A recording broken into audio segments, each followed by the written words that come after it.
Buddy, it's me, Radical Russ, host of the Radical Russ Show that was supposed to debut last week. Hey, I just wanted to stop by to thank all of you for your well wishes and welcoming posts, bringing me back on the airwaves. I really appreciate it, and I swear to you, we're going to get this show going, but we've run into a few issues tech-wise. First of all, the studio that I was going to work at in Medford is, well, it's just too far away. I live quite a ways away from it, and the way the weather is getting and the snow is just not going to work out at that studio. So we're going back to the way I've done this my whole career, old school ways, which is just me and the computer tech and the soundboard, and I'll just run it all. So did that for 9 years. I think I can do this again. But we are not officially starting the show this week because we've had some issues getting our tech. This is the new laptop, and I'm on the laptop screen and laptop mic, so that's why the quality is a little lower than I'd like it to be, and we haven't got the chroma key set up, and the soundboard is still missing a power adapter that I had to order off of Amazon. We still don't have headphones, had to order those off of Amazon. Everything's delayed right now because I'm coming to you from an undisclosed mountain location in the state of Jefferson, and delays from the snow and the weather are preventing me from getting all my tech together. And, you know, when I start the show, I want to debut it with a real nice graphic interface and a little screen to the side with my slides going on and great audio. So I want to give you the best possible show. And for those of you who've been following me for a long time, you may have followed me from my years working in the marijuana legalization front. And for sure, I am going to be talking about weed from time to time. But this show is going to bring me back to my original roots as a broadcaster. I started this as the winner of the search for the next great progressive talk radio star on the Jones Radio Network. This was way back in 2006. Competed against 500 contestants nationwide and ended up winning the contest. The late Ed Schultz was actually the judge who broke the tie and gave me the win. And from there, I embarked on a 2-year career as a progressive talk radio host on XM satellite before they merged with Sirius, and on AM 620 KPOJ in Portland.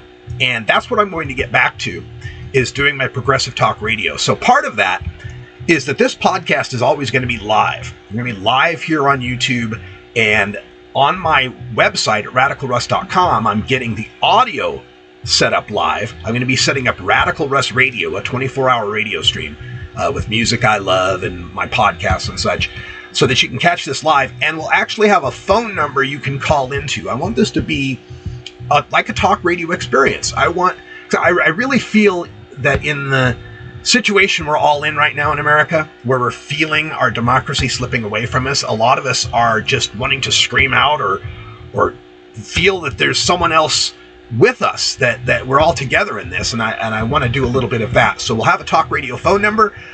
Preliminarily, the phone number is 877-RUSS-420. That's 877-877-420. Perfect phone number. But I'm having some issues getting that number as well. The backlog from the people that I'm buying the number from, it's harder to put this together than I remember. So we will be bringing you this show. My goal is for Valentine's Day, February 14th, that we'll have the headphones will be here, the power adapters will be here, all the cords I need will be here. We can have real mics, real lights, all that good stuff. And my first guests on the new podcast are going to be coming to us from the Grants Pass Remembrance Project. I went to, first of all, I'm living in the undisclosed mountain location in Josephine County, Oregon, which is an area of southern Oregon we like to call the state of Jefferson. It's a kind of a fake little secessionist movement. Anyway, Grants Pass is the nearest town, and you may have heard of Grants Pass from the headlines where the city sued and made it all the way to the U.S. Supreme Court to overturn the doctrine of the Eighth Amendment's ban on cruel and unusual punishment as it applies to people without housing.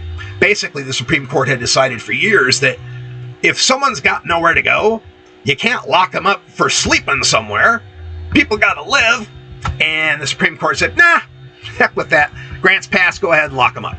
So it's been a a real hotbed for activity on that issue. We'll cover that a lot on my show as well.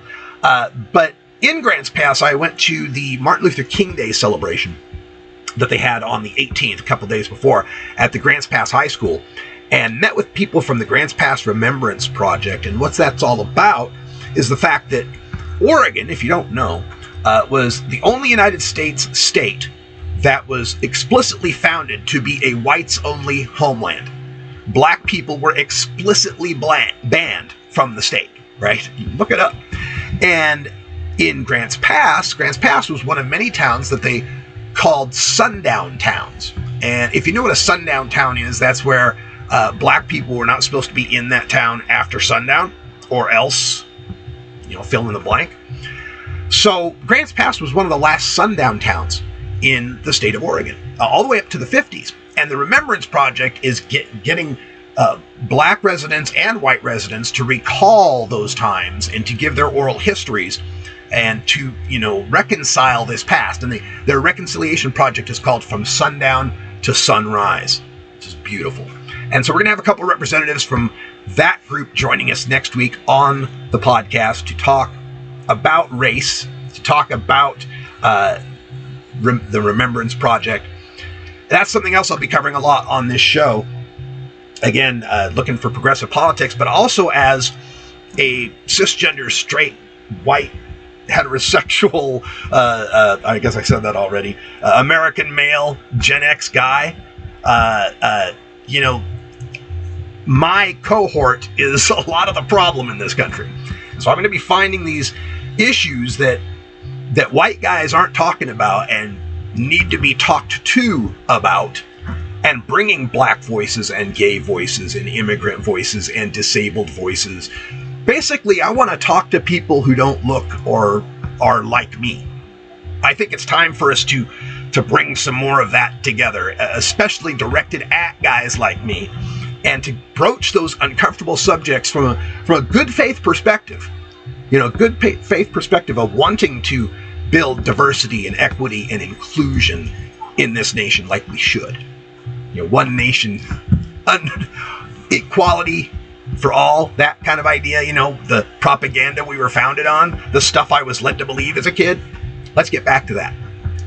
So I hope you'll join me starting next week, live every Friday, starting on February 14th. We'll get this show kicked off with the graphics and the lighting and the mics and the guests and all that stuff. But I need a little more time to get all the equipment in and to get it all set up. So thanks for your patience. I appreciate it. And let's go on this journey together and save this country and return it to this dream of democracy that I think we all share. I'm Radical Russ. That's all for now.